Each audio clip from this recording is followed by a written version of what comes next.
अच्छा जी, यहाँ तो आपको एग्जाम्पल हो गई है इवन वाली, कितने लोगों की हो चुकी है? मैसेज मैसेज करें या फिर माइक ऑन करके जल्दी से पता है, फिर आगे कंटिन्यू करना है मुझे।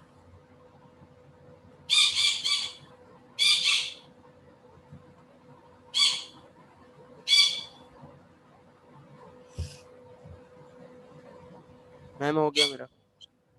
ठीक है,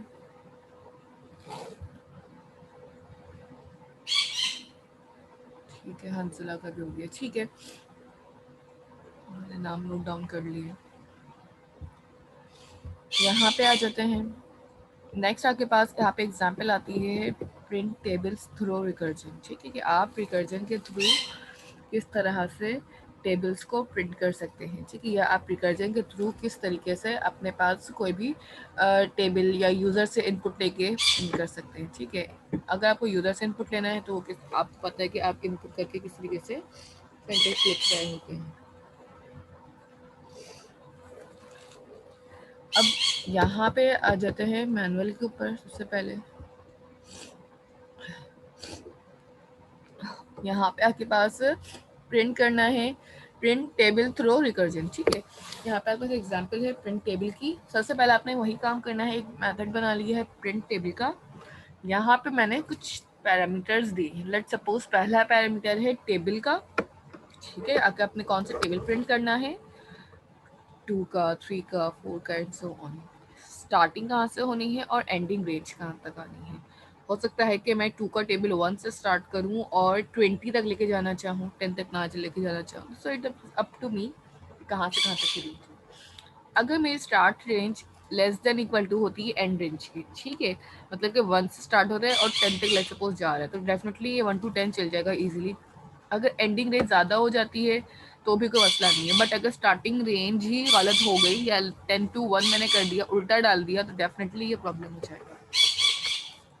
सो आपने प्रिंट करना है। अच्छा, प्रिंट क्या करना है आपने टेबल में। ठीक है, एस टी आर का फंक्शन लगा लीजिएगा। ठीक है, आप स्ट्रिंग भी प्रिंट कर रहे हैं। ठीक है, table table is my this one parameter multiply by. देखिए इसका आउटपुट किस तरीके से आए। जैसे आप एक पूरा मैथमेटिशियन जब अब कम काम कर रहे होते हैं तो आप टेबल बनाते हैं ना, 2 मल्टीप्लाई बाय।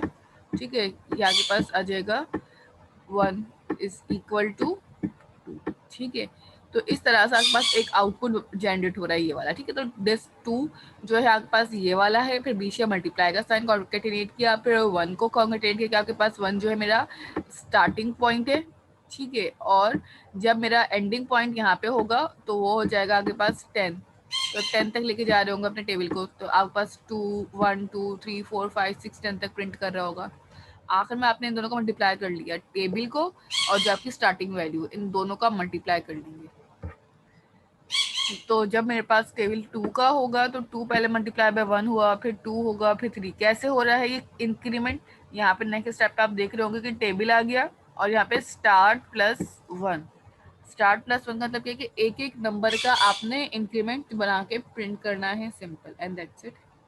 ठीक है, तो जब आप एक एक नंबर का इंक्रीमेंट बना के प्रिंट करते रहेंगे तो यहाँ पे इजीली आपके पास क्या काम हो रहा होगा कि वैल्यूज जो हैं वो खुद ब खुद ही यहाँ पे सम भी हो रही होंगी और मल्टीप्लिकेशन भी कर रही होंगी। ठीक है, इस प्रोग्राम को अपने पास पहले यहाँ पे आके कंप्लीट कर लें एंड देन फिर इसके साथ भी एक टास्क मैं आप लोग को दूंगी, फिर वो आपने अपने पास परफॉर्म करना होगा। ठीक है, अच्छा जी, स्पाइडर पे आ जाए आप। जो भी आईडी यूज़ कर रहे हैं उस पर यूज़ कर लें, कोई इतना मसला नहीं है। ठीक है, यहाँ पे आने के बाद इसी के नीचे करना है, इसी के नीचे कर लें, या फिर आपको न्यू कमेंट करने के बाद काम करना है तो उसमें कर लें, इट्स अप टू यू। अच्छा जी, अगर आपको टेबल बनाना है तो सबसे पहले आप एक इसी के नीचे मेथड बना लें। ठीक है, यहीं पे आ जाएं और आपने एक और मेथड डिफाइन कर देना है, प्रिंट टेबल के नाम से। ठीक है, ये पास एक प्रिंट टेबल के नाम से मैंने एक यहाँ पे बना लिया। ठीक है, 3 पैरामीटर इसके अंदर हमने पास किए थे अपनी मर्जी से। ठीक है, पहला आपके पास टेबल के नाम से होगा, दूसरा आपके पास स्टार्ट के, और तीसरा हमारे पास एंडिंग नंबर। ठीक है, स्टार्टिंग रेंज कहाँ से कहाँ तक की है, एंडिंग रेंज मेरी कहाँ से कहाँ तक की है।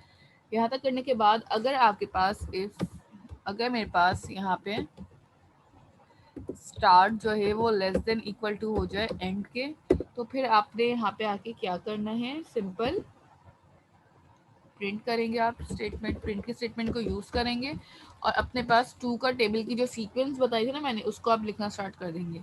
अच्छा, मुझे पता है कि डेफिनेटली यहाँ पे एरर आना स्टार्ट करेंगे अगर मैं str का फंक्शन कॉल नहीं करती, ठीक है, स्ट्रिंग का यानी जो कन्वर्ट कर रहा होता है, तो हम डायरेक्ट नहीं लिख सकते, तो मैं पहले ही लगा लेती हूँ स्ट्रिंग का str, ठीक है। और इसके अंदर आपके पास जो भी न्यूमेरिक वैल्यूज़ हैं उनको हम यहाँ पे करेंगे कॉन्कैटिनेट के साथ। टू मल्टीप्लाई, ठीक है, मल्टीप्लाई के लिए आपको पता है कि आप कौन सा ऑपरेटर यहाँ पे यूज़ कर रहे होंगे, ठीक है। तो आपको पता है कि अगर मुझे मल्टीप्लिकेशन परफॉर्म करनी है तो इस तरह से होगी, टू मल्टीप्लाई बाय टू। अच्छा, अब देखिए यहाँ पे ये तो टेबल नेम आ गया, अब मेरे पास यहाँ पे आनी चाहिए स्टार्टिंग वैल्यू, ठीक है। तो उसको भी मैं न्यूमेरिक वैल्यू होगी तो उसको भी हम क्या करेंगे, अपने पास यहाँ पे जब लिख रहे होंगे तो स्टार्ट स्ट्रिंग के फंक्शन में डालेंगे, ठीक है। और उसके बाद अगेन अब मेरे पास दोबारा कॉन्केटिनेशन होगी, इक्वल टू का साइन भी चाहिए मुझे, ठीक है। तो इक्वल टू का साइन लगाने के लिए आप क्या यूज करेंगे, इस तरह से two multiply by two is equal to, अब आपने यहाँ पे कर देती है मल्टीप्लीकेशन, ठीक है। मल्टीप्लाई क्या क्या चीजें होंगी, एक टेबल नेम और एक स्टार्ट नंबर, ठीक है। एंडिंग नंबर कभी मल्टीप्लाई नहीं होता, तो यहाँ पे आपके पास टेबल मल्टीप्लाई बाय स्टार्ट, ये आपने छोटा सा काम कर लिया। आफ्टर डेट ये काम करने के बाद अब मैं यहाँ पे आऊँगी और अपना मेथड कॉल कर दूंगी, ठीक है। कौन से मेथड, जो मैंने अभी यहाँ पे बनाया ना प्रिंट टेबल का, इस मेथड के अंदर अब अपने पैरामीटर्स, अपनी वैल्यूज को पास कर दें, ठीक है। यहाँ पे आ जाए, इफ कंडीशन से बाहर काम करिएगा आप, ठीक है। प्रिंट टेबल पे आ गए, अब टेबल मेरा लेट सपोज है 3 का और स्टार्टिंग नंबर है मेरी 1 और एंडिंग है मेरी 20, मैं 20 तक प्रिंट करना चाह रही हूँ इसलिए, ठीक है। ये आपकी मर्जी मिस है कि प्रिंट आप वाले उसमें टेबल का टी स्मॉल स्मॉल है, होगा। हाँ यहाँ पे स्मॉल है टी आपका, बिल्कुल यहाँ पे भी, बस आ गया। ठीक है। तो ये आपकी मर्जी है कि आप अपने पास कहाँ से कहाँ तक की रेंज बना रहे हैं। लेट सपोज के, अच्छा एक काम करते हैं, यहाँ पे पहले तो यहाँ पे जो आपके पास देखे लिखा हुआ आ रहा है, तो पहले वाला कोड को मैं कमेंट कर देती हूँ ताकि कंफ्यूजन ना हो आप लोग, ठीक है। दूसरा, इसमें एक और चीज़ आपको नज़र आ रही होगी कि इसने सिर्फ और सिर्फ एक ही वैल्यू प्रिंट की है, मल्टीपल नहीं की। सो उसको मिस करने के लिए इंक्रीमेंट नहीं क्या है, करवाया। बिल्कुल इंक्रीमेंट नहीं करवाया। देखें, इंक्रीमेंट भी नहीं हुआ और बार बार ये चल भी नहीं रहा। सो अब क्या करना चाहिए, आपके पास यहाँ पे प्रिंट टेबल दोबारा फंक्शन अपना कॉल करेंगे, ठीक है। और इस फंक्शन के अंदर आपने टेबल को ऐसे ही रहने देना है। स्टार्ट जो आपके पास वेरिएबल है इसके अंदर मैं आके +1 कर दूंगी, ठीक है। तो यहाँ पे आपके पास जो फंक्शन है ना, ये कॉलिंग बार बार जो हो रही है इसी फंक्शन की, तो ऑटोमेटिकली ये एक एक नंबर को अपने पास ऐड करता रहेगा और बार बार कॉल करता रहेगा। तो ये जो लूप वाला काम आपके पास टेबल के अंदर हो रहा होता है, वो ये लाइन ऑटोमेटिकली आपके पास करके दे रही है, ठीक है। अब आप उसको रन करें, देखें यहाँ तक आपके पास आ रही है सीक्वेंस पूरी, 10 to 20 तक मेरे पास पूरा टेबल रिकर्जन से प्रिंट हो रहा है, ठीक है। लूप यूज नहीं हो रहा, लूप की जगह पे आप ना फंक्शन कॉल कर रहे होंगे बार बार, क्लियर है। इसको परफॉर्म करें, हम क्लियर है। ठीक है। ये परफॉर्म जब आप लोग कर लेंगे तो इसको करने के बाद अब आपने क्या करना होगा कि यही काम जो आप प्रिंटिंग वैल्यूज में यहाँ पे हार्ड कोटेडली डिफाइन कर रही हूँ, इन हार्ड कोटेड वैल्यूज को आपने यहाँ से हटाना है और अपने पास यूजर से इनपुट लेके यहाँ पे वैल्यूज पुट करनी है, दैट्स इट, ठीक है। 3 की भी, स्टार्टिंग भी और एंडिंग भी, ठीक है। एंटर योर टेबल नंबर, एक input, enter start range, second input, enter ending range, third input. तीनों के वेरिएबल नेम यहाँ पे पास कर दें, बस ये टास्क है। इससे इजी टास्क मैं दे ही सकती हूँ। ये दोनों कर लें 5 मिनट से, उसके बाद फिर मैं आगे बताती हूँ क्या करेंगे,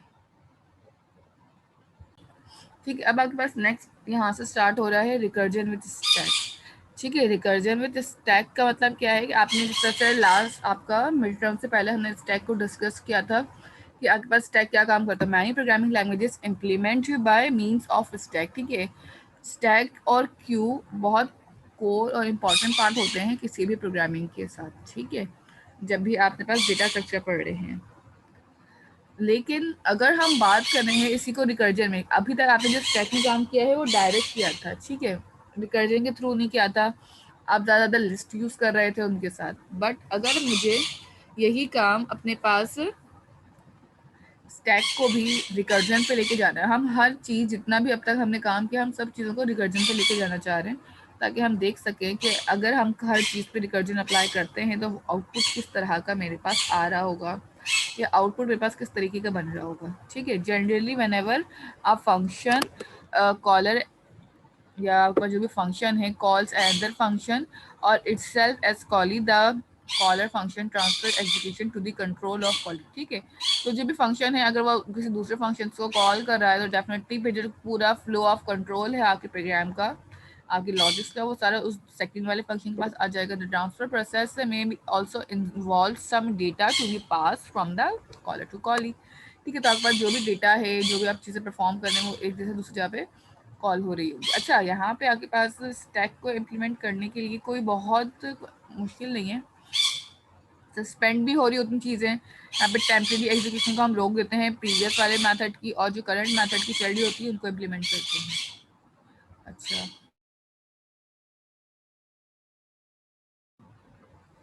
ठीक है। तो यहाँ पे अगर इसकी एग्जाम्पल से कुछ चीज़ को करवाया जाए तो यहाँ पे एक ट्यूटोरियल प्रेजेंटेशन है रिकर्जन की। देखें ये स्टैक में सारी चीज़ें आपके पास स्टोर हो रही थी, ठीक है। हमें जब लास्ट टाइम स्टैक बनाया था अपना, तो यहाँ पास कुछ रिकॉर्ड्स हमने रखे, हमने एक एग्जाम्पल की, जैसे हमने प्लेट्स की एग्जाम्पल देखी थी। जब हम प्लेट्स को अलाइन करते हैं तो हम नीचे से ऊपर रख रहे होते हैं, ठीक है, और जब हम इसी तरह प्लेट्स को निकाल रहे होते हैं तो सबसे जो टॉप पे प्लेट होती है हम उसको उठाते हैं एंड देन फिर उसको। तो इसका मतलब सिंपल यही था कि आपके पास जितना भी प्लेट्स वाला जो काम है, या जितना भी मेरे पास उठाने वाला, डेटा को निकालने, डेटा को रिट्रीव वाला काम है, वो सारा का सारा टॉप टू बॉटम जा रहा था, ठीक है। सबसे पहले इसी तरह रिकर्जन में भी अगर ये काम किया जाए तो इसकी एग्जाम्पल यहाँ पे देखें। सबसे पहले आपके पास ये कॉलिंग स्टैक हुआ है, हम स्टैक को कॉल कर रहे हैं, ठीक है। मेरे पास यहाँ पे एक्टिव रिकॉर्ड्स हैं सारे, ठीक है, जो अभी तक काम कर रहे हैं, ठीक है। तो अब मुझे अगर एक प्रोग्राम बनाना है जिसके अंदर मैं स्टैक के अंदर चीज़ों को इंसर्ट करना चाहती हूँ, ठीक है, स्टैक में हम डेटा आइटम्स को ऐड करना चाह रहे हैं, तो वो रिकर्जन के थ्रू कैसे हो रहा है, ठीक है। फर्स्ट वैल्यू आई, सेकंड आई, थर्ड आई, ठीक है।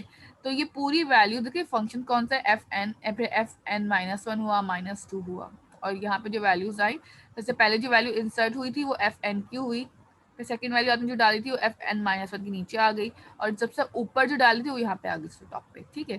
तो ये वैल्यूज आपके पास इस तरह से डलती चली जाती हैं, ठीक है। तो आपने इसी की एग्जाम्पल भी करनी है कि आप स्टैक के थ्रू किस तरीके से काम करेंगे, ठीक है। यहाँ पे active records keep the information of local variable, formal parameters, return address and all information pass to the caller function.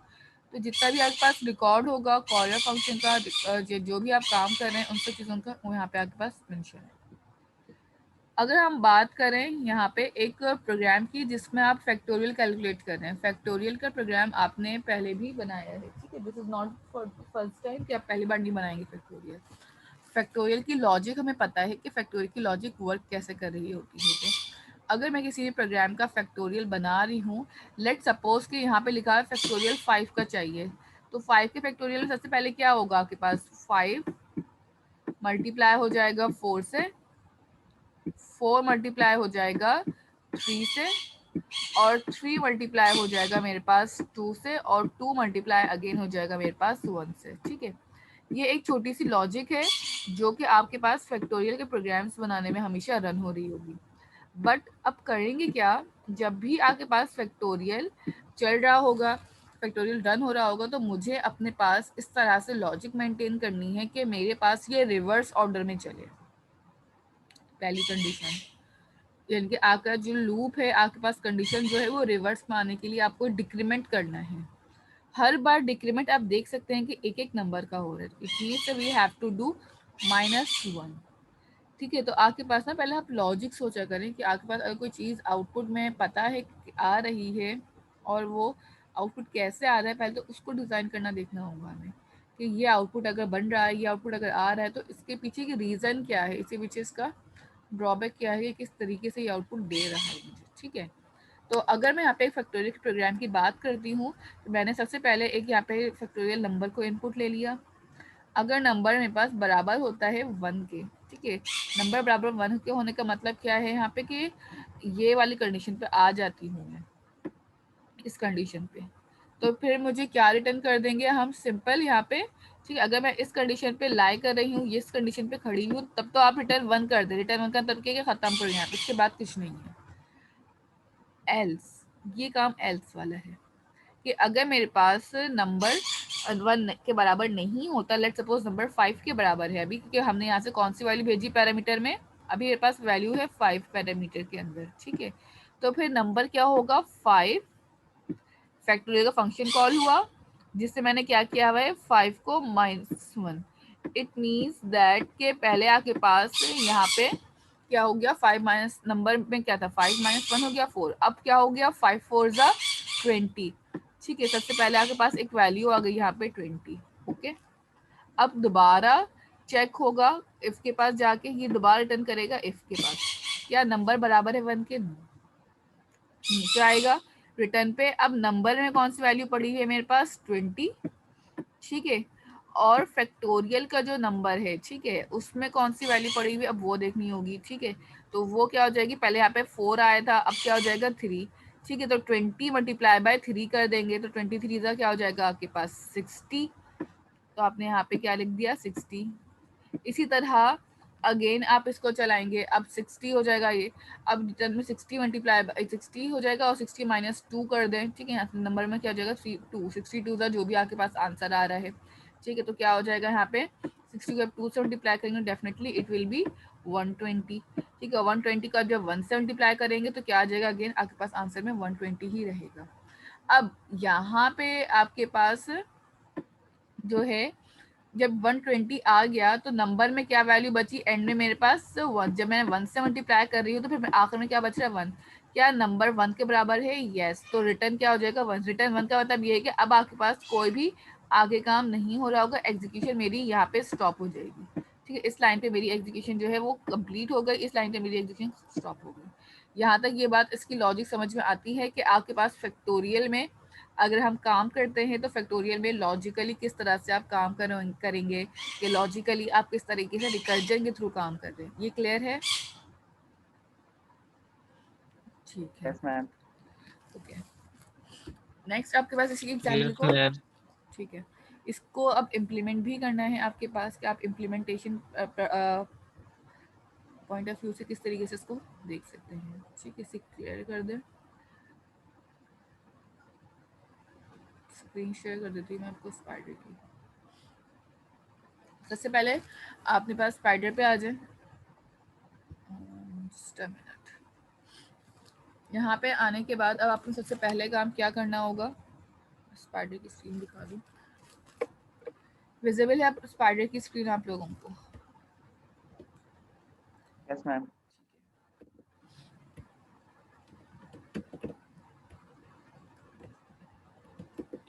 ठीक है। यहाँ पे सबसे पहले आके आप लोग ने एक फंक्शन बना लेना है, फैक्टोरियल के नाम से, फैक्ट के नाम से बना लें या किसी भी और नाम से बना लें, वो आपकी मर्जी है। डेफिनेशन ले लिया आपने, एक फैक्ट के नाम से चलें बना लेते हैं, ठीक है, इतना लंबा नाम नहीं रख रही मैं। और यहाँ पे आके आपने सिंपल एक नंबर ले लेना है, ठीक है, नम के नाम से आपने एक पैरामीटर्स के अंदर डिफाइन कर दिया। Now what we have to do, इसके अंदर सबसे पहले आप इफ़ की कंडीशन पास कर दें कि इफ़ अगर आपके पास यहाँ पे जो भी आपका नंबर है वो बराबर हो जाए 1 के, तो आप क्या रिटर्न कर दें, सिंपल 1, ठीक है। ये कोड आपका बहुत शॉर्ट हो गया, अगर आपको आपके पास सेफ हो प्रीवियस वाला कोड तो उसमें चेक करिए कि कितना ज़्यादा अमाउंट ऑफ कोड आपको करना पड़ रहा होता था, ठीक है। तो यहाँ पे आपके पास जो है काफ़ी बेनिफिट हो जाता है अगर आप यहाँ पे इस तरीके से रिकर्जन यूज़ कर रहे होते हैं, ठीक है।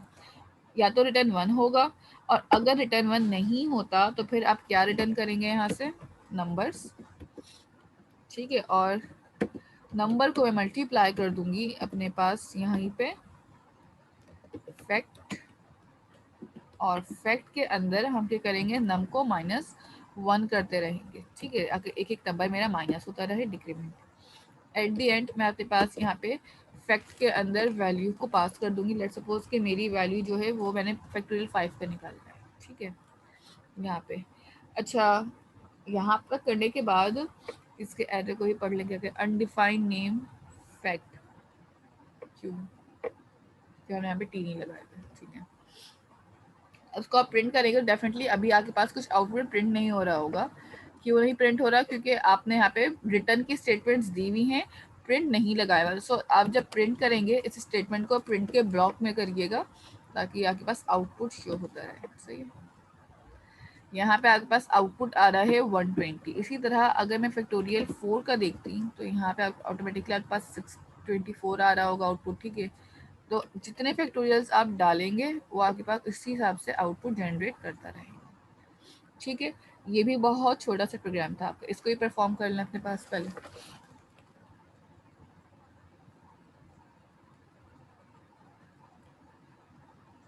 मिस हो गया।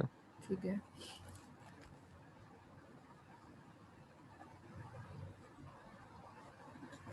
फेबनाई सीरीज आती है आप लोगों को? फेबनाई सीरीज भी आप लोगों ने करी थी ना, इसमें है क्या आपके पास? बल्कि छोड़े, इसी में टास्क है तो आपको करने की जरूरत नहीं है फिर, ठीक है। यहाँ तक करने के बाद अब आपके पास नेक्स्ट टास्क है यहाँ पे पावर। पावर का फंक्शन बनाना। लेट सपोज के 2 की पावर 3 कितनी होगी? 8। इसी तरह अगर मैं 3 की पावर 2 देखूं तो होगी 9। So you have to calculate power. तो पावर कैलकुलेट करने का तरीका क्या है, ठीक है। यहाँ पे आपने एक पावर का मेथड बनाया बेस और एक्सपोनेंट के लिए। अगर मेरे पास exponent less than equal to 0 हो तो रिटर्न 1 कर दें।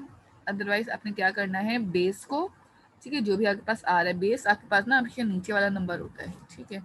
लेट सपोज कि यहाँ पे मुझे निकालना है 2 है और उसकी पावर है मेरी 3, ठीक है। तो हम क्या करेंगे, बेस मल्टीप्लाई बाय पावर, ठीक है। बेस को हम मल्टीप्लाई करेंगे पावर के साथ, और बेस पावर मेरा फंक्शन है, ठीक है, ये वाला जो हमने बनाया है यहाँ पे, बेस मल्ट कॉमा और एक्सपोनेंट -1। एक्सपोनेंट -1 का मतलब क्या है कि एक एक एक्सपोनेंट माइनस होता रहेगा 1 में से, ठीक है। तो एक एक नंबर का डिक्रीमेंट होता रहेगा आपके एक्सपोनेंट में। लेट सपोज के हम अगर 2 की पावर 3 कैलकुलेट करते हैं तो क्या होगा, 2 multiply by 2 and again multiply by 2। कितने आ गए? 2 मेरे पास 3 टाइम्स आ गए, ठीक है। तो ये एक्सपोनेंट -1 जो है इसलिए कर रहा है पहले 3 टाइम्स, फिर 2 टाइम्स एंड फिर 1 टाइम, ठीक है। तो ये 3 दफ़ा मल्टीप्लाई करेगा आपके इस चीज़ को। तो इसलिए हमने यहाँ पे एक्सपोनेंट -1 की लॉजिक लगाई ताकि एक एक नंबर आपका माइनस होते हुए आपको शो होता रहे, ठीक है। और यहाँ पे आपने पावर का फंक्शन कॉल किया वो होगा। इस लॉजिक में किसी को कोई मसला है या समझ में नहीं आ रही, कंफ्यूजन है, तो वो भी पूछ सकते हैं, वरना हम इसको भी अभी इम्प्लीमेंट करेंगे अपने पास। नो मैम, क्लियर है। ठीक है, यहाँ पे आ जाए। अभी आसान आसान एग्जाम्पल्स हैं, आगे आगे काफ़ी जो मुश्किल एग्जाम्पल हैं फिर वो आ जाएगी, ठीक है। यहाँ पे अगर आपने इसको इम्प्लीमेंट करना है तो ये वाला भी मैं भी करवा देती हूँ आप लोगों को टास्क, ताकि आप लोगों का इस साथ साथ करते रहेंगे तो डेफिनेटली आप लोगों को ही इसमें फ़ायदा है कि आप लोगों को ही प्रॉब्लम नहीं होगी। अच्छा जी, कमेंट कर देते हैं इस कोड को यहाँ पे। अगर ये फाइल चाहिए तो बता दीजिएगा, मैं LMS पे डाल दूँगी।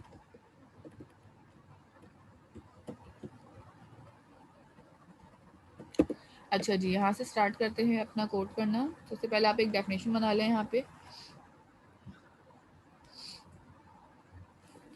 पावर के नाम से बना लेते हैं, ठीक है। पावर के नाम से आपने बना लिया एक, और अच्छा इसमें 2 पैरामीटर्स लेंगे, एक बेस के लिए और एक एक्सपोनेंट के लिए। तो मैंने एक बी लिख दिया और ई लिख दिया, ठीक है। बी फॉर बेस के लिए और एक एक्सपोनेंट के लिए। यहाँ पे आने के बाद अब आपको क्या करना है, इसके अंदर आएंगे और अंदर आके सिंपल अब आपने इफ़ की कंडीशन पास करनी है, ठीक है। मे बी पॉसिबल यहाँ पे हो सकता है कि पावर का फंक्शन ना बिल्ट इन भी हो, ठीक है। ये आप देख लेंगे। इफ़ की कंडीशन है पास करते हैं सबसे पहले कि अगर मेरे पास एक्सपोनेंट जो है वो लेस देन इक्वल टू 0 होता है तो फिर आपने क्या करना है, नीचे आएंगे और नीचे आके रिटर्न कर देंगे 1, ठीक है। रिटर्न 1 इसलिए कर देते हैं ताकि इसके आगे कोई आपके पास एग्जीक्यूशन नहीं होगी, स्टॉप। उसके बाद क्या करेंगे, अगर रिटर्न 1 ना हो तो आपने दोबारा रिटर्न करना है, ठीक है। अब रिटर्न में हमारे पास क्या सिनेरियो बनता है कि आपके पास बेस को आप मल्टीप्लाई कर देंगे किससे, अपने पावर से, ठीक है, जो भी आपके पास पावर का मेथड यूज कर रहे होंगे, ठीक है। और इसके अंदर बेस तो ऐसे ही रहेगा, बेस का तो हमें कोई काम नहीं करना है। एक्सपोनेंट के साथ हम क्या कर रहे थे, अपने पास मल्टीप्लाई कर रहे थे, सॉरी माइनस कर रहे थे 1 को। Every time it will be minus eight 1 number, और फिर उसको अपने पास यहाँ पे आके प्रिंट कर रहे थे अपने पावर के फंक्शन को, ठीक है। पावर आपके पास, लेट सपोज मेरे पास बेस जो है वो 2 होगी, और जो एक्सपोनेंट है वो मेरे पास लेट सपोज 5 है, तो 2 की पावर 5 हम कैलकुलेट करना चाह रहे हैं, ठीक है। इसमें क्या इशू है, अनएक्सपेक्टेड इंटेंट, ठीक है। यहाँ पे आके इसको रन करते हैं। अच्छा, ये भी प्रिंट नहीं कर रहा हो कि रिटर्न की स्टेटमेंट से, रिटर्न की स्टेटमेंट जब भी होती है तो डायरेक्टली आपको पता होगा कि वो आपको अपने पास अलग से प्रिंट फिर मेन वगैरह में अगर हो तो वहाँ पे करवाते हैं, नहीं तो फिर यहाँ पे साथ में फंक्शन से कॉलिंग टाइम प्रिंट होगा। 2 की पावर 532 होती है आपके पास, ठीक है। ये भी क्लियर है। इसको भी यूजर इनपुट कर लें, बल्कि यूजर इनपुट ना करें, इसको छोड़ दें, पहले ये वाला टास्क कर लें, उसके बाद मैं बताती हूँ आपको करना क्या है इसमें। हो गया मिस। Very good. हो गया मिस। अब आपको बनाना है क्यूब के लिए, आपको अब एक ये तो मैंने पावर कैलकुलेट की है ना, लेट सपोज मुझे 2 का क्यूब निकालना है। 2 का क्यूब कितना होगा, 8, 2 मल्टीप्लाई बाय 2 मल्टीप्लाई बाय 2, ठीक है। तो 2 का क्यूब 8 हो जाएगा। तो इसी तरह आपने अब क्यूब के लिए काम करना है। पावर के लिए तो मैंने कर लिया, हम स्क्वायर के लिए बात करते हैं ना कि हमें स्क्वायर निकालना है, क्यूब निकालना है, तो आपको एक ऐसा फंक्शन बनाना है जिसमें आप क्यूब निकालें, 3 टाइम्स मल्टीप्लाई होगा वो, ठीक है। करें इसके लिए,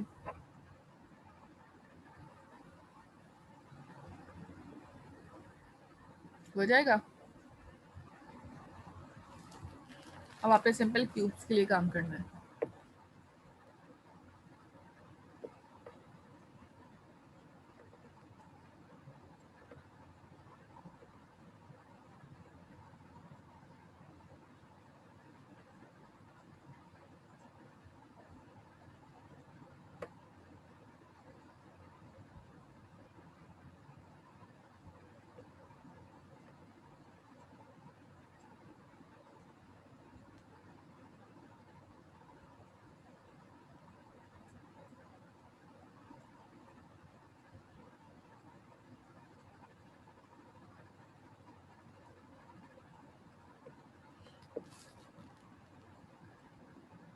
जब आप क्यूब का फंक्शन कैलकुलेट कर रहे होंगे तो जस्ट आपने एक इनपुट ही लेना है, अगर यूजर से इनपुट ले रहे हैं, या फिर अगर आप एक ही हार्टबिट वैल्यू डालते तो एक ही पैरामीटर बनेगा। आप उसी पैरामीटर को 3 टाइम्स मल्टीप्लाई कर देंगे तो ऑटोमेटिकली वो आपके लिए क्यूब बन जाएगा। अगर आप उस पैरामीटर को 2 टाइम्स मल्टीप्लाई कर देंगे तो आपके पास वो स्क्वायर का बन जाएगा, सही है। तो ये सिंपल लॉजिक्स हैं, ठीक है, जो बस आपको पता होनी चाहिए कि जब भी आप काम अपना स्टार्ट करें या जब भी आपके पास लॉजिक बिल्डिंग करें, ठीक है। तो आप सबसे पहले ना, जब भी आपके पास कोई प्रोग्राम पेपर में भी आए तो ये पेपर आपका डेटा स्ट्रक्चर का काफ़ी टिपिकल होगा, ठीक है, टेक्निकल सेंस में मैं कह रही हूँ, क्योंकि इसमें लॉजिकल चीज़ें आपके पास हो रही होती हैं कि आप कितना ज़्यादा स्ट्रक्चरली अपनी लॉजिक बिल्डिंग कर सकते हैं अपने माइंड में, ठीक है। तो इस हिसाब से आप लोग को बहुत ज़्यादा मेंटली अपने आप को स्ट्रॉन्ग करना पड़ता है कि लॉजिक्स मेरी रन टाइम पे कितनी ज़्यादा काम करेगी। कि डेफिनेटली आप जब पेपर कर रहे होते हैं तो आपके पास टाइम का प्रेशर भी हो आता है, इतना टाइम है, इतने क्वेश्चंस हैं, फिर और भी चीज़ें आप लोग देख रहे होते हैं। तो यहाँ पे आपके पास ना थोड़ा सा आप लोग को जो है अपनी लॉजिक बिल्डिंग करनी ज़्यादा ज़रूरी है। अगर आपको इस टाइप के क्वेश्चंस के लिए लॉजिक्स आप बिल्ड कर लेंगे तो फिर डेफिनेटली आप चाहे तो इंटरनेट पे से भी कुछ क्वेश्चंस निकाल कर उनको सॉल्व करें, उनसे अपनी लॉजिक मेकिंग करें। तो फिर और दूसरा ये कि टाइम कैलकुलेशन बहुत ज़्यादा इंपॉर्टेंट है यहाँ पे, कि आप अपने साथ टाइम को भी मेंटेन करके आप टाइम कैसे कैलकुलेट कर सकते हैं, ठीक है। तो टाइम कैलकुलेशन अगर आपको नहीं आती, आप एक ही प्रोग्राम लेके बैठे हुए हैं, तो डेफिनेटली फिर तो आप बहुत बड़ी गलती कर रहे हैं। एक हमेशा याद रखिएगा, कभी भी आप पेपर में क्वेश्चन जब अटेम्प्ट कर रहे होते हैं ना, तो कोशिश क्या करें कि किसी भी तरह सारे क्वेश्चंस अटेम्प्ट करें, कोई क्वेश्चंस आप छोड़े ना, ठीक है टाइम कम है but you have to try and manage कि एटलीस्ट आप कुछ ना कुछ इसमें पार्ट लिखें, पार्ट को अटेम्प्ट करें।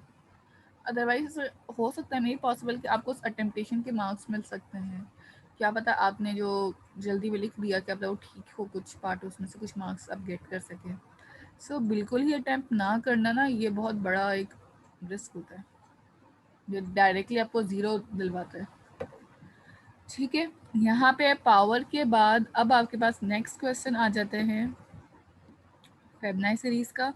ठीक है कि फेबनाई सीरीज़ क्या चीज़ है, फेबनाई सीरीज़ किस तरीके से आपके पास काम कर रही होती है। ठीक है, रिकर्जन के थ्रू ही करना है, हम अपनी फेबनाई सीरीज़ को काफ़ी टाइम डिस्कस कर चुके हैं। ठीक है कि लेट्स सपोज कि मुझे पता है कि मेरे पास दो नंबर हैं 0 और 1, उनको अगर मैं सम करूँगी तो मेरे पास आउटपुट में क्या आएगा 1, फिर 1 और +1। ठीक है, मैं इसको लिख के समझा देती हूँ क्योंकि ये डेफिनेटली लिख के बगैर जो है ना बहुत कॉम्प्लेक्स हो जाता है। फेबनाई सीरीज हमने पहले भी बहुत डिटेल में पढ़ी थी, तो हमारे पास 0 और 1 हमेशा हार्ड कोडेड वैल्यूज होती हैं, इन दोनों को हम करते हैं हमेशा सम। ठीक है, तो 0 + 1 का अगर हम सम निकालेंगे तो हमारे पास वैल्यू आ जाती है 1, फिर 1 और ये वाला 1 दोबारा अगेन सम होते हैं, और ये दोनों 1 जब सम होंगे तो डेफिनेटली आपके पास अगेन वैल्यू आ जाती है 2। 2 और 1 को जब मैं सम करूँगी तो अगेन मेरे पास वैल्यू आएगी 3। 3 और 2 को सम करूँगी तो मेरे पास वैल्यू आ जाएगी 6। 6 और 3 को मैं सम करूँगी तो फिर वैल्यू आ जाएगी मेरे पास 9। 9 और 3 को इस तरह सम करेंगे तो आगे पास वैल्यूज चेंज हो जाएगी। अच्छा यहाँ पे 5 आएगा ना, 3 + 2 5 होता है। ठीक है, और 5 के बाद आपके पास यहाँ पे आ जाएगा 8। 8 के बाद फिर आपके पास 13 एंड फिर सो ऑन आपके पास जो है 21, और ये कंडीशन सिचुएशन जो आपके पास इसी तरीके से आप अपने पास चलाते रहेंगे सो ऑन। ठीक है, तो जितनी भी आपके पास कंडीशंस हैं यहाँ पे वो इसी तरीके से चलता रहेगा।